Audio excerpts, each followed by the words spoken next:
Vai ir bijuši gadījumi, kad pacientu emocionālais stāvoklis ir ietekmējis ārstēšanas rezultātu? Jā, tas ir tas, ko tieši es arī iepriekš teicu. Ārsta vārds, ne tikai ķīmijterapija, ārstē labs vārds, un pacientam ir jātic, ka viņš izveseļosies. Un pat arī tad, ja slimības gaita ir tiešām ļoti smaga, es uzskatu, emocionālais stāvoklis var ļoti ietekmēt pacienta ārstēšanas rezultātu. Jāsaka tā, ka tas ir ārkārtīgi svarīgi, šī pacienta līdzjūtība. Pacients atnākot uz pirmo vizīti pie ķīmijterapeita, kad viņam ir tikko pateikta diagnoze, ka viņš jau ir šokā, un tu viņam stāsti, būs terapija, būs blaknes, un tā, un viņš tajā brīdī viņš nedzird. Viņam šī informācija visi iet garām, un jāsaka tā, mēs vienmēr lūdzam atnākt uz šo pirmo vizīti kopā ar kādu tuvinieku, kas varētu to informāciju uzklausīt. Otrs ir reizēm šī reakcija nē. Es negribu, es nedarīšu, man to nevajag, tas nav ar manīm. Un arī šis pacients reizēm arī pieceļās un iziet pa durvīm ārā. Un tad mēs zinām, ka pēc mēneša viņš iespējams atnāks, un viņš būs gatavs šai ārstēšanai jātiek pāri šai šoka reakcijai, jo tā patiešām ir ārkārtīgi nopietna diagnoze. Otrs ir tas, ka mēs nevaram šiem pacientiem bez viņu līdzdalības, šī ārstēšana nebūs nekāda efekta.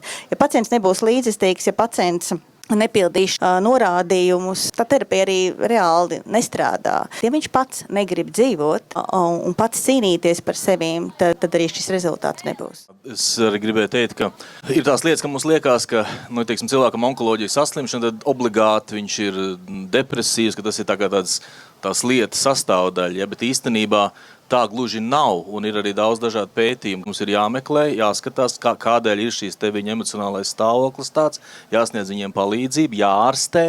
Tas nekad nenozīmē tā, ka lūk, tev ir viena problēma, tev nevaram izārstēt šo. Un tad, protams, veidos tā līdzestība. Un arī ir pierādīts tas, ka ja pacients tic ārstniecībai, tad efekts ir stipri labāks. Un vēl pierādīts ir tas, ka ja vēl ārsts tic, tad tas efekts ir vēl divreiz labāks. Ja? Tad jātic ir gan pacientam, gan arī ārstam jātic, ka mēs varam palīdzēt. Jā, mēs koncentrējamies uz onkoloģiju, tad viennozīmīgi, ka pacienta ārstēšanai ir ļoti svarīga tā saucamā multidisciplinārā pieeja, kur normāli būtu jābūt arī psiholoģiska atbalsta dienestam un cilvēks, kas kontrolē tieši šī pacienta, onkoloģiskā pacienta, tad, kad viņš iet vairākiem šiem ārstēšanas etapiem cauri, tad attiecīgi viņa arī emocionālais stāvoklis. Ja. Runājot no urologa skatu punkta par pacienta emocionālo stāvokli, tad noteikti vismaz erekcijas traucējumu ārstēšanā ļoti nozīmīgi ir pacienta emocionālais stāvoklis un viņa noskaņojums.